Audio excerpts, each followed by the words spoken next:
raconte. Christophe Andelatte.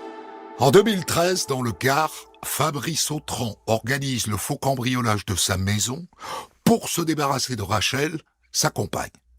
Mais malgré 3 balles dans le buffet, Rachel s'en sort. Le fond de cette histoire est passionnant, car le vrai moteur de cette tentative de meurtre, c'est que Fabrice Autran n'arrivait plus à gérer les disputes entre sa compagne Rachel et sa propre mère. Ouvrons ensemble la cote B du dossier d'instruction de Fabrice Autran. Europe 1, Christophe Andelatte. Dans le système judiciaire français, le dossier d'instruction contient un sous-dossier appelé cote B. Il rassemble les rapports des experts psychiatres, psychologues et de l'enquêteur de personnalité. Ouvrons l'un de ces dossiers. Andelatte raconte. Cote B sur Europe 1.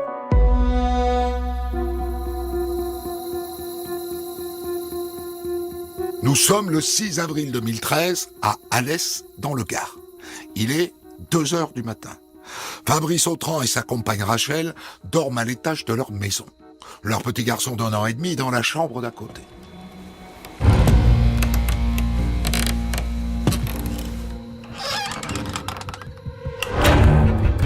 Soudain, la lumière s'allume et un homme hurle. « Bouge pas! Bouge pas !» Fabrice Autran roule hors du lit. Le cambrioleur s'avance et il tire sur Rachel. 3 balles, à bout portant.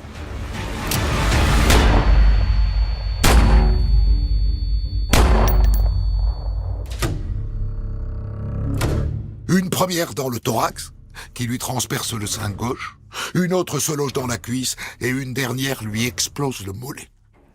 Fabrice Autran, lui, n'est pas blessé. Et à aucun moment, il n'a été visé. Et là-dessus, le cambrioleur détale.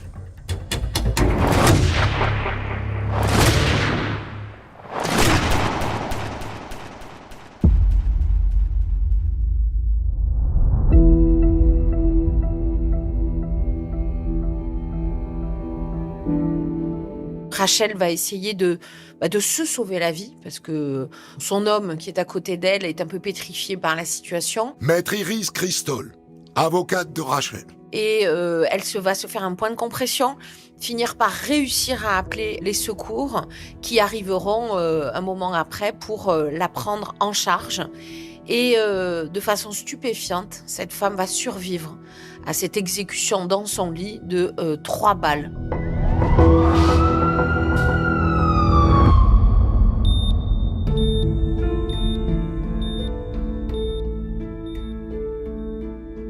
C'est terrible parce que d'abord, cette femme est hospitalisée pendant longtemps. On lui dit qu'elle finira par survivre. Il faut qu'elle se rétablisse. Elle ne peut plus marcher parce que une balle a traversé la cuisse et l'autre lui a fait exploser un mollet. Elle est extrêmement affectée parce que c'est au même moment, elle a laissé le trésor de sa vie, c'est-à-dire son petit garçon qui a 10 mois, à la maison et qu'elle sait que pendant ce moment-là, c'est les premiers temps où ce petit garçon se redresse en se levant dans son parc et pour elle, c'est un crève-cœur. Donc cette femme va aller au bout de ses forces pour essayer elle-même de se redresser.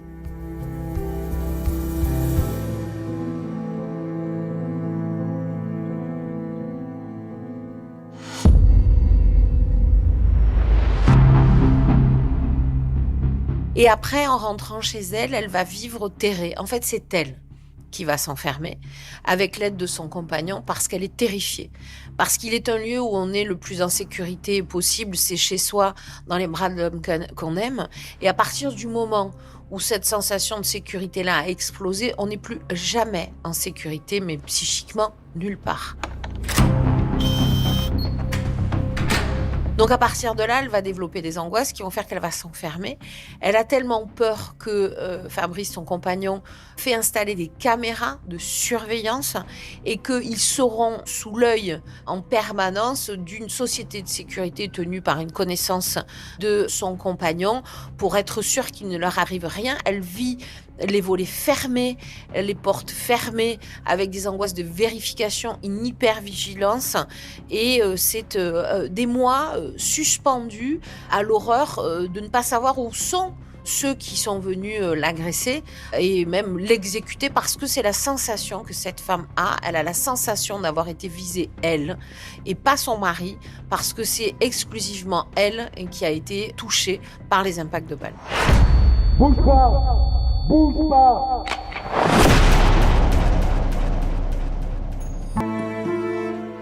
Un vol, une tentative de vol plus exactement, avec violence, avec arme, dans des circonstances extrêmement particulières, puisque voilà, on a ces violences avec arme, sans raison spécifique. Stéphane Bertrand, avocat général. Mais surtout, lorsque des voleurs font usage d'une arme comme ça, c'est en général soit qu'ils se sentent en danger, ce qui n'est pas le cas, soit qu'ils se sentent découverts, ce qui n'est pas le cas. Parce que dans notre cas de figure, ce ne sont pas les habitants qui descendent dans le salon et surprennent un voleur, c'est le voleur qui monte à l'étage dans une chambre où apparemment il n'a rien à faire, sauf s'il a envie de fouiller, mais il fait usage de son arme immédiatement. Donc les choses, oui, sont étranges dès le début, oui.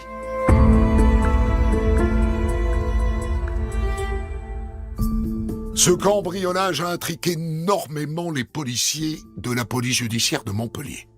Naturellement, ils creusent la piste du mari qui a miraculeusement échappé au tir du cambrioleur. Et très vite, ils découvrent que Fabrice Autran cache des secrets.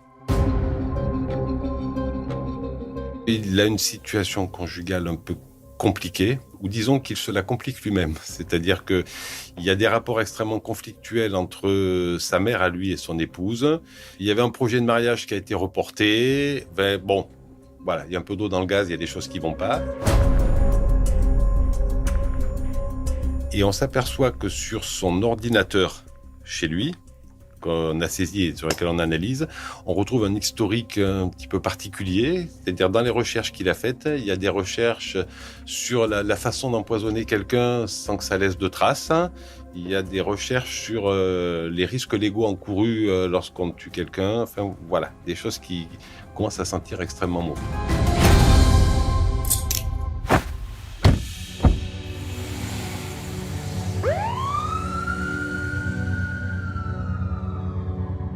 En 8 mois d'enquête, les policiers de Montpellier établissent qu'avant le faux cambriolage, Fabrice Autran a été plusieurs fois en contact avec l'un de ses amis et ancien employé, un certain Mourad Bouabida.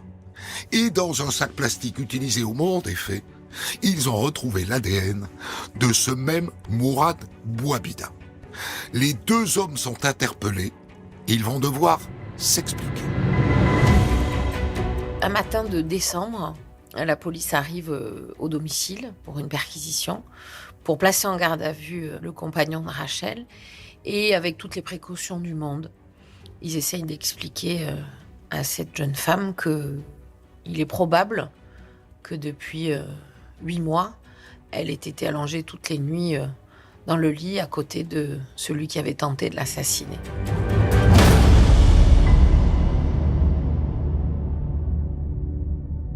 Alors qu'elle a encore du mal à y croire parce qu'elle est partagée, parce qu'elle aime éperdument cet homme, parce qu'elle a décidé de faire sa vie avec lui, de faire un enfant avec lui, et parce qu'il est finalement la dernière personne avec qui elle peut établir un lien et avoir confiance. Eh bien, on le lui enlève, elle doute, et elle ne doutera pas très longtemps, parce que pendant sa garde à vue, son compagnon va reconnaître l'intégralité des faits.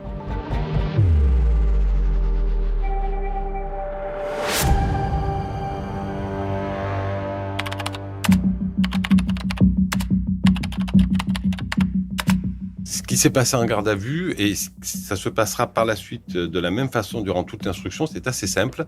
Autran avoue dès le début, et Bouabida nie toute implication, elle le niera jusqu'à la fin. Quand je dis qu'Autran avoue dès le début, c'est qu'il nous explique que, eu égard à cette situation conjugo-familiale un peu complexe, et je préfère dire que lui estimait complexe, il a décidé de supprimer son épouse. Il ne savait pas comment faire. Il a eu recours à Bouabida, avec lequel il avait des rapports par le passé, moyennant finance, quelques milliers d'euros. Ils ont réfléchi ensemble à la façon dont ça allait se passer, un accident. Et puis finalement, ils ont mis au point ce plan consistant à simuler un vol. Et Fabrice Autran indique à Bouabida qu'ils se trouveront tous les deux dans la chambre, que la position dans le lit, lui est le plus loin de la porte, son épouse est le plus près de la porte, qu'il a qu'à entrer et faire feu, et puis que voilà, les choses seront réglées.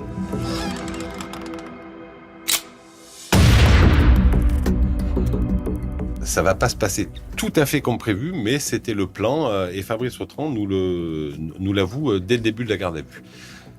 Bouabida, lui, dira non, moi j'ai rien à voir avec tout ça. Voilà, et il restera sur ses dénégations jusqu'à la fin. Et c'est la pire chose qu'on ait pu lui faire. Maître Iris Christol, avocate de Rachel. C'est-à-dire, imaginez que l'homme en qui elle avait placé toute sa confiance et avec lequel elle a fondé un foyer ait pu, pendant des mois avant sa tentative d'assassinat, dormir à côté d'elle alors qu'il prévoyait toutes les façons de pouvoir la tuer. Et des mois après l'avoir mis à exécution, dormir avec elle en la rassurant, être aussi faux, être aussi traître, ça veut dire qu'on ne peut plus jamais faire confiance à personne.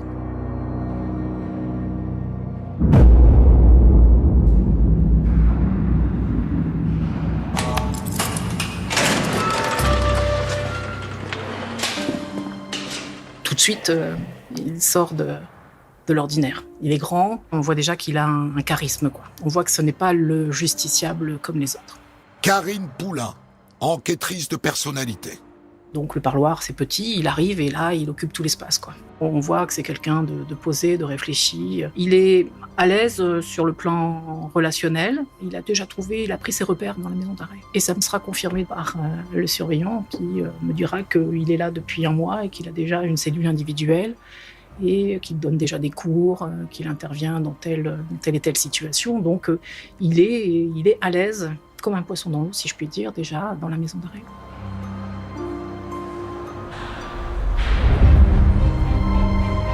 Code B42, enquête de personnalité de Karine Poulain.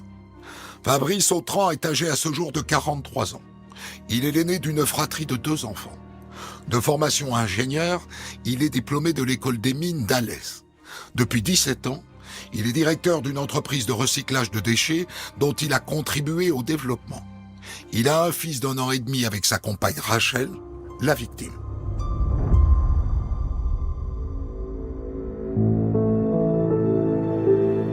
C'est un fils d'ancien commissaire de police. Il a grandi dans un milieu plutôt favorisé. Sa mère était employée de banque. Et ça se voit dans sa façon d'être, dans sa façon d'être habillé. Et pourtant, la prison, c'est pas toujours simple en termes d'hygiène, en termes de fringues. Mais on voit déjà que c'est quelqu'un qui sort de l'ordinaire. On voit que c'est quelqu'un qui a, je dirais, un certain charisme. Vous savez, madame, je ne vais pas vous faire perdre votre temps, hein. J'ai tout reconnu aux policiers. Et je peux vous le redire, hein. Oui, j'ai voulu la mort de ma compagne Rachel. Mais si j'en suis arrivé là, c'est que j'étais coincé. Coincé entre les 2 femmes que j'aime le plus au monde. Ma future épouse et la mère de mon fils, Rachel. Et puis ma mère. Elle se détestait. Sa compagne et sa mère finissent par pas tellement bien s'entendre, surtout quand l'enfant arrive. Il y a une forme de rivalité, quoi qu'il en soit, des choses, somme toute, relativement banales, mais qui font que, compte tenu du caractère de la mère, qui est extrêmement possessive et entière, tout devient catégorique. Rachel se braque aussi, et il y a un moment où elle souhaite, pour être rassurée, que sa place à elle soit reconnue, soit dite, et que son compagnon dise, écoute, à sa mère, voilà, c'est Rachel avec qui je fais ma vie, c'est elle avec qui je prends les décisions, et tu ne peux pas interférer là-dedans. Or, on sait que la mère est très envahissante, on sait même que parfois, quand elle continue à gérer ses comptes, sa mère est toujours là, à avoir la main sur tout ça, et ça, celle qui partage sa vie à lui, ça devient pour elle de plus en plus insupportable, jusqu'à lui expliquer la façon dont elle devrait élever son fils.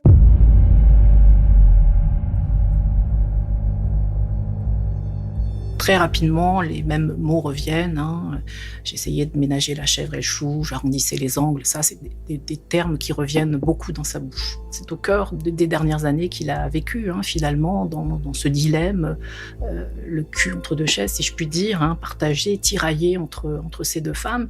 Et donc, ça occupe tout l'espace, puisque quand on reconstitue son parcours de vie, quand on parle de son parcours, son enfance, son adolescence, de son parcours affectif, il est question de cette mère.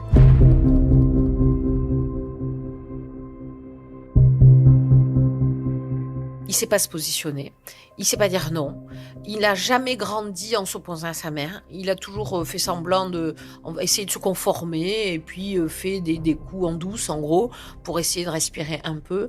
Donc c'est quelqu'un qui ne sait pas s'opposer, c'est quelqu'un qui est perpétuellement dans l'évitement de tout ou dans la compensation, mais certainement pas dans l'affrontement et dans l'argumentation pour essayer de défendre un point de vue. C'est quelqu'un qui manque de colonne vertébrale, tout simplement, probablement un peu de virilité, hein, clairement.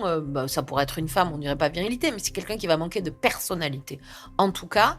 Et donc, ça devient très compliqué, de sorte qu'il est dans une espèce d'impasse parce qu'il sait pas quoi faire. Et on sait que le week-end qui suit la tentative d'assassinat, il doit y avoir une forme de médiation avec à la fois sa compagne, sa mère, son père, pour essayer de voir. Et cette rencontre-là, cette peut-être dispute à venir, lui est totalement insupportable. En fait, c'est un enfant. C'est un enfant qui va essayer de faire disparaître le problème. Comme si, en supprimant une des deux femmes, les choses allaient naturellement prendre leur place. Il va essayer de régler le problème par suppression du problème. Après, il sera veuf, éploré, avec un petit garçon. Il n'aura plus besoin de se battre avec personne. Il dessinera. Et finalement, il supprime la femme mère, c'est-à-dire sa compagne, et quelque part, un peu symboliquement, sa mère à lui, qui a dû être très castratrice quand il était jeune homme.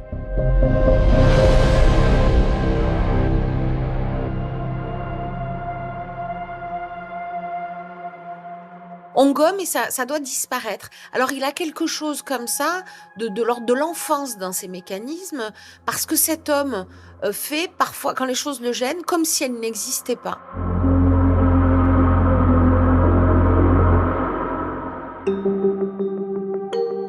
Avant Rachel, Fabrice Autran a connu 2 autres femmes.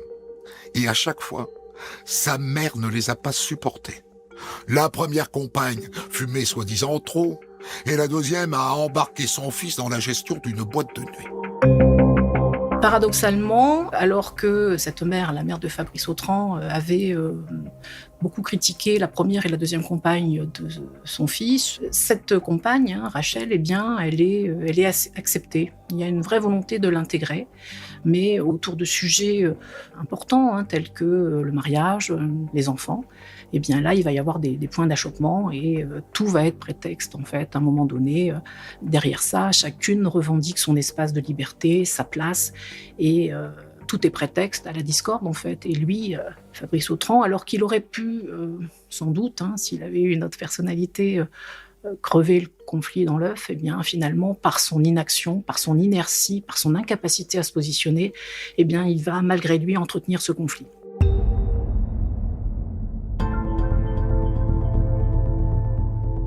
Il va entretenir ce conflit parce que autour des places, la place de grand-mère, elle, Rachel, qui a un parcours chaotique, a eu un modèle de mère plutôt défaillant, n'a plus de famille, elle revendique sa liberté et elle ne supporte pas l'ingérence des parents de Fabrice dans leur vie. Or lui, eh bien, il en a besoin de cette ingérence parce que il s'est mis en situation de dépendance. Il a grandi avec cette mère qui était envahissante, surprotectrice, extrêmement affectueuse.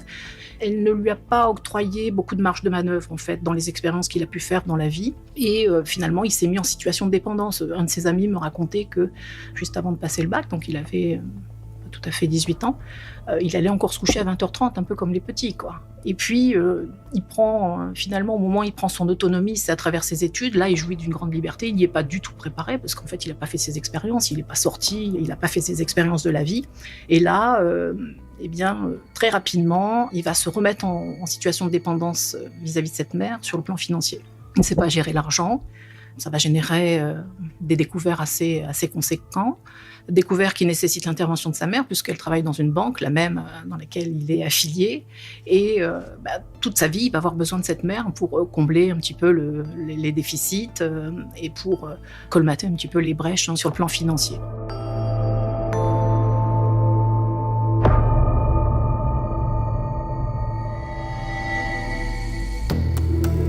Code B42. Enquête de personnalité de Karine Poulain. À propos de sa relation avec la compagne de son fils, Madame Autran confirme qu'au début, ses rapports avec elle ont été harmonieux. Rachel lui en fait bonne impression. Madame Autran situe la dégradation de leur relation à la naissance de son petit-fils. Et le problème, c'est que ce sont deux femmes avec une très forte personnalité. Et moi, ce que j'ai pu dire, c'est qu'elles ne pouvaient pas exercer leur pouvoir sur lui de façon concomitante, puisque c'était pas possible, quoi. Et la mère aurait dû laisser la place à la femme aurait dû laisser une place à la mère, et elles sont incapables de faire un pas de côté. Et finalement, elles le mettent en demeure, Fabrice, de trancher, de distribuer les bons points, de se positionner, ce qu'il est incapable de faire du fait de sa personnalité. Dès l'enfance, d'ailleurs il le dit, il est incapable, il est dans l'évitement des conflits. Il reconnaît même qu'il est menteur, c'est sa marge de manœuvre pour pouvoir s'extraire des situations délicates. Donc en fait, ces deux femmes-là, elles mettent en situation de trancher, de taper sur la table. Il ne sait pas le faire. Il ne sait pas le faire, véritablement. Il n'a pas, dans sa personnalité, la capacité de se positionner. Il va même jusqu'à faire des choses dont il n'a pas envie. Une semaine avant d'emménager avec Rachel, il reconnaît, lui, qu'il pensait s'en séparer. En fait, il suit le mouvement. Et même si ça ne fait pas partie des choses qu'il désire dans la vie, eh bien, pour éviter les vagues, pour éviter le conflit, il est capable d'abonder dans le sens de l'autre.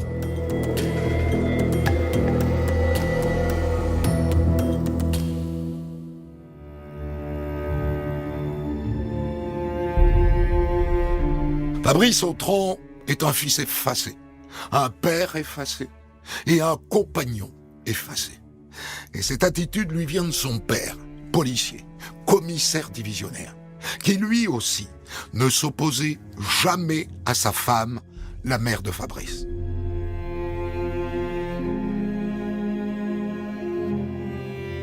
Il est là, mais il n'est pas là. Karine Poulain, enquêtrice de personnalité. Il est là parce que il rentre tous les soirs, il s'intéresse à ses enfants. Lorsque sa femme lui demande, il joue avec eux, mais il faut qu'elle le sollicite. Mais en fait, cette mère, elle est omniprésente. C'est elle qui prend tout en charge. Elle arrête de travailler pendant 12 ans pour s'occuper de ses enfants et elle régente tout. Lui a beaucoup de responsabilités sur le plan professionnel. On me dira même qu'il appréciait d'aller travailler pour se soustraire aussi en grande partie à certaines scènes de vie familiale. Et donc, il fait confiance à sa femme. Et cette femme, c'est un véritable pilier. Elle régente tout. Elle est exigeante. Elle est surprotectrice. Elle gère la scolarité. Elle gère les loisirs. Elle gère tout.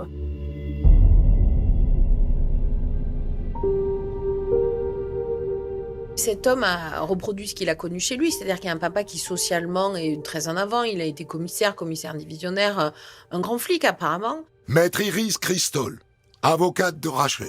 Mais pourtant, quand il rentre à la maison, il met les patins parce que c'est maman qui est d'origine calabraise et qui est employée de banque et qui dicte la loi. En fait, c'est elle qui tient le ménage, très clairement, et qui tient tout le monde. Donc, cet homme a évidemment une crainte aussi. C'est peut-être de projeter sur son couple à venir que ça puisse se reproduire, même si c'est pas nécessairement la réalité. Donc, on sent qu'il est enfermé dans des schémas de l'enfance qui font une espèce d'impasse à l'âge adulte et qui va régler la façon la plus spectaculaire qui soit, et très rare. Avoir autant de froideur et de méticulosité, il le dit lui-même, il était ingénieur. Il parle des géniaux ingénieurs. Comme vient dans son poème, eh bien, il va mettre toute sa malice et son savoir-faire à la préparation de l'exécution de sa femme. Fabrice Autran recrute Mourad Bouabida comme homme de main. Ils se connaissent bien parce qu'il a assuré la sécurité de sa boîte de nuit.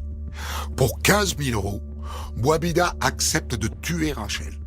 Et ensemble, ils imaginent tous les scénarios pour maquiller cet assassinat. Ils ont envisagé d'abord, et il le dit, qu'elle puisse mourir dans un accident de la circulation. Donc avec l'autre, son comparse, ils ont essayé de voir les trajets qu'elle faisait, mais ça ne fonctionnait pas. Après, le comparse vient vient comme un bureau d'études dans la maison familiale et parce qu'ils avaient envisagé de faire passer ça pour un suicide. Mais pour ça, ils avaient envisagé de la pendre à la rampe.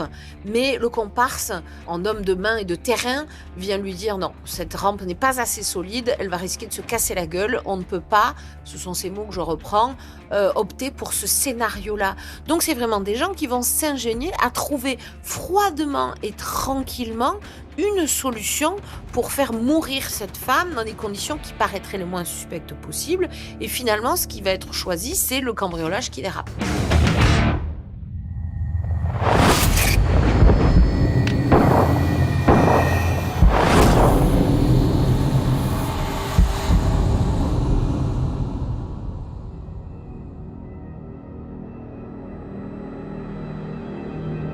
Et le pire, ce qui est d'un cynisme épouvantable, c'est qu'après avoir commis ce crime, c'est ce même homme qui a une société de sécurité qui va installer les caméras de vidéosurveillance pour surveiller Rachel et qu'elle sera enfermée dans sa maison à côté de celui qui a voulu l'exécuter, c'est-à-dire son compagnon, sous l'œil finalement de son geôlier qui est celui qui avait mis à exécution le contrat pour l'assassiner.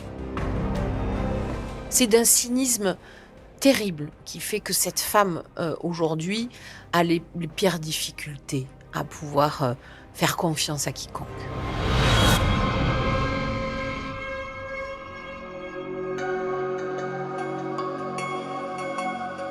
Le plan a foiré. Rachel survit au cambriolage.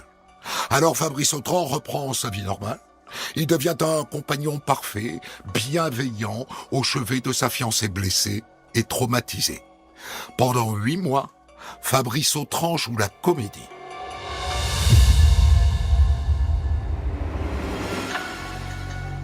Cet homme va faire comme si ça n'avait pas existé. C'est-à-dire qu'il va se précipiter au chevet de sa compagne, s'occuper de son enfant, après la rassurer, être là à côté d'elle. Il va même essayer de se racheter une conduite, il va défendre bec et ongle sa femme dans les conflits avec ses parents.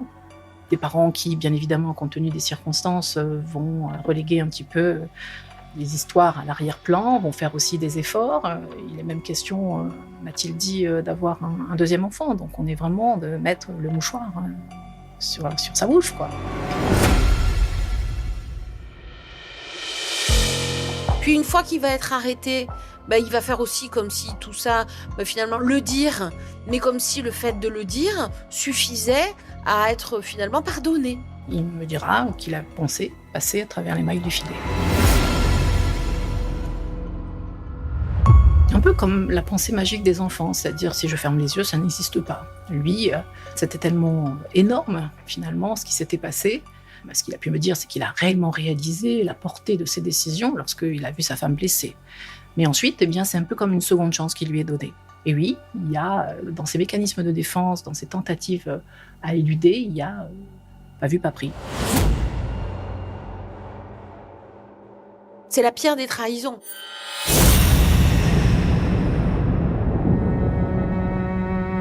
C'est la pire des trahisons parce qu'il lui offrait le visage d'un homme sécurisant, attentionné.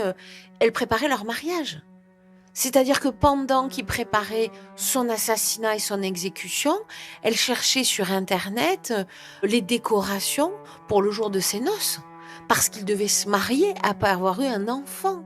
Je veux dire, c'est immonde d'amplitude dans l'horreur et dans la recherche d'un bonheur à venir. Donc cette femme, elle est détruite quand on lui donne les détails de l'ingéniosité mise au service de tous les scénarios pour l'exécuter.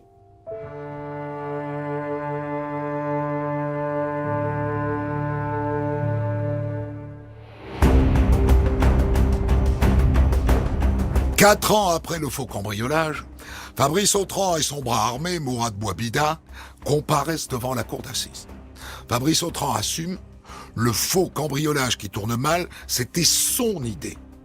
Quant au mobile, Fabrice Autran répète qu'il a imaginé ce scénario parce qu'il n'arrivait pas à régler les conflits entre son épouse et sa propre mère. Faites entrer l'accusé.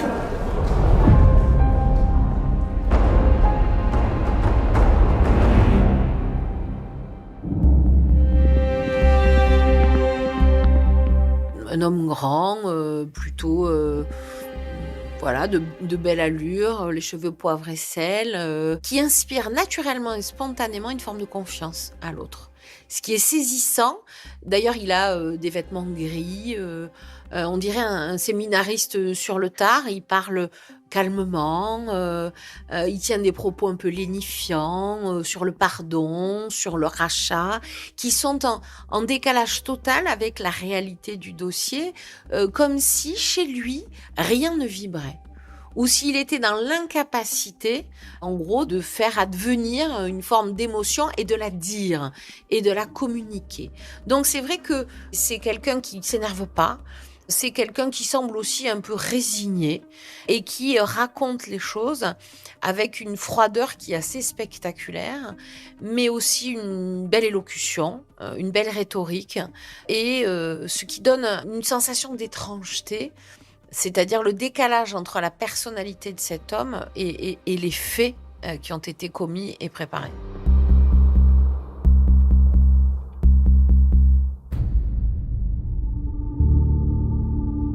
Je n'ai pas trouvé changé. Karine Poulain, enquêtrice de personnalité. Moi, je pense qu'il attendait, malgré tout, quelque chose de ce procès. Il m'a dit, d'ailleurs, c'était ses derniers mots quand je l'ai quitté au parloir. Il m'a dit, dans mes rêves les plus fous, elle me pardonne. Et encore une fois, je pense que, comme l'enfant qui est en lui, cette pensée magique, c'est que dans mes rêves les plus fous, elle puisse lui pardonner, comme si c'était pardonnable.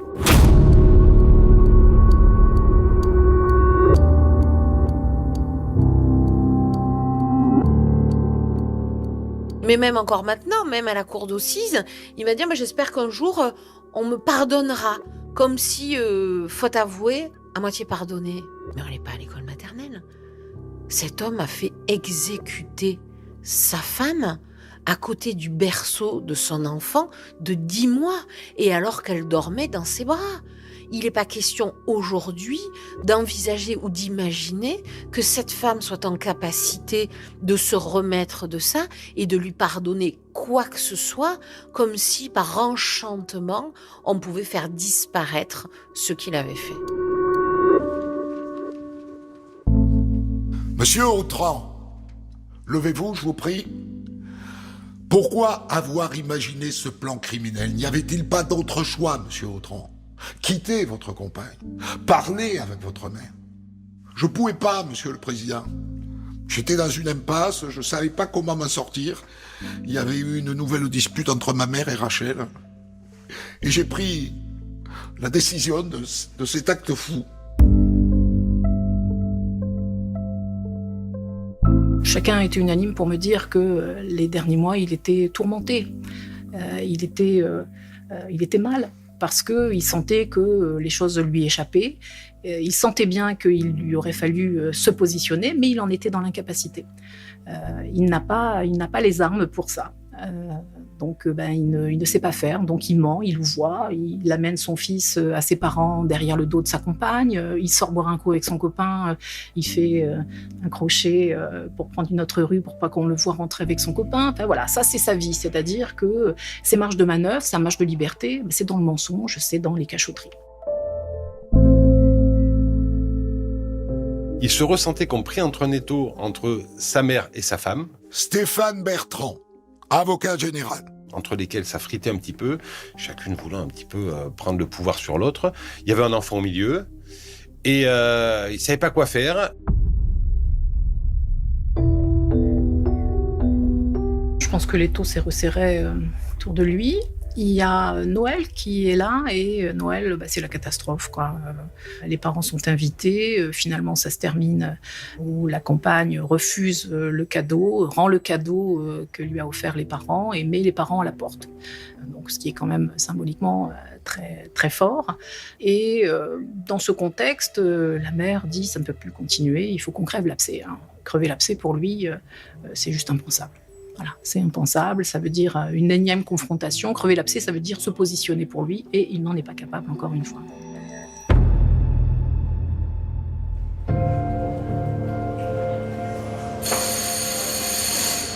La cour! Nous sommes partie civile pour Rachel et pour leur fils. Maître Iris Christol. C'est-à-dire que cet enfant de 10 mois, dont on a voulu faire exécuter la mère à côté de son berceau, dont le père a voulu faire exécuter la mère à côté de ce berceau, il doit avoir une voix, dont nous avons été la voix tant de cette femme que de ce petit garçon. Et le message qui a été adressé à cet homme, c'est de dire essayez de laisser grandir ce petit loin de vous. Parce que comment il va se construire, ce petit garçon ? Comment ils vont se construire alors qu'une part de lui a voulu tuer l'autre ? Comment on peut dire à un enfant qu'on l'aime alors qu'on a voulu faire exécuter sa mère, c'est-à-dire sa première figure d'attachement, sachant que Rachel s'occupait de son enfant à la maison et qu'elle était son seul univers, évidemment, en permanent. Comment peut-on dire ça ? Comment peut-on dire « j'aime mon enfant et je voulais être là à ses côtés pour le mieux pour lui ». C'est impossible. Donc le message, ça a été de lui dire « mais à un moment, la meilleure preuve d'amour, c'est de laisser quelqu'un vivre sans vous ».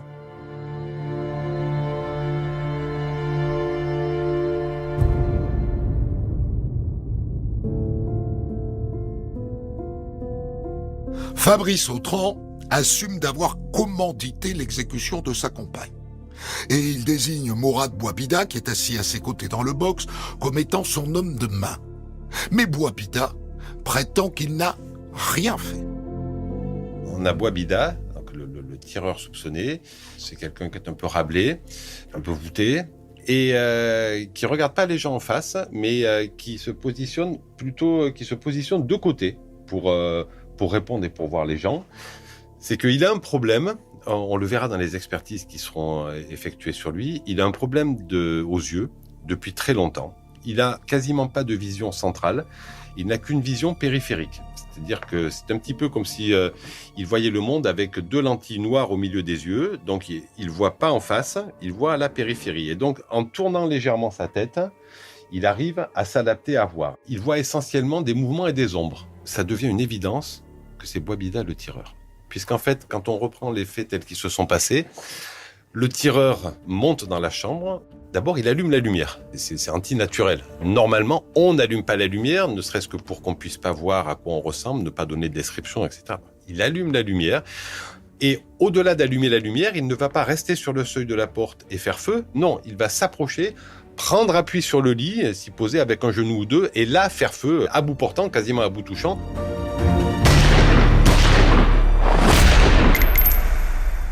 Le tireur agit comme aurait agi quelqu'un qui avait des gros problèmes de vision.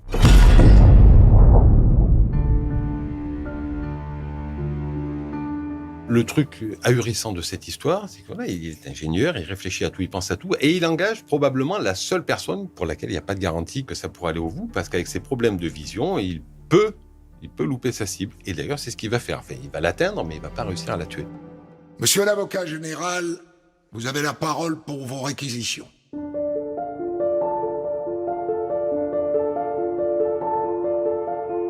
La main armée, c'est Bouabida. D'accord. Mais c'est tellement préparé, tellement mûri, tellement qu'on peut imaginer que si ce n'avait pas été lui, Fabrice Autran aurait réfléchi, aurait trouvé quelqu'un, aurait eu recours à quelqu'un d'autre. Voilà. Donc c'est vrai que sa responsabilité est, à mon sens, plus engagée. Et puis c'est lui qui a un intérêt à l'affaire. Hein.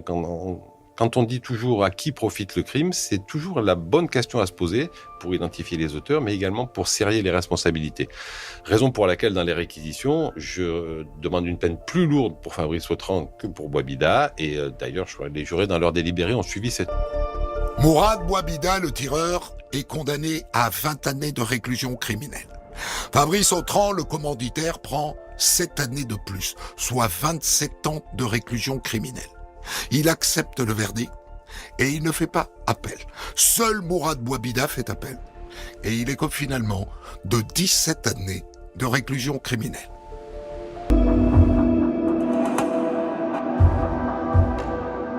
C'était On de la raconte dans sa version Code B.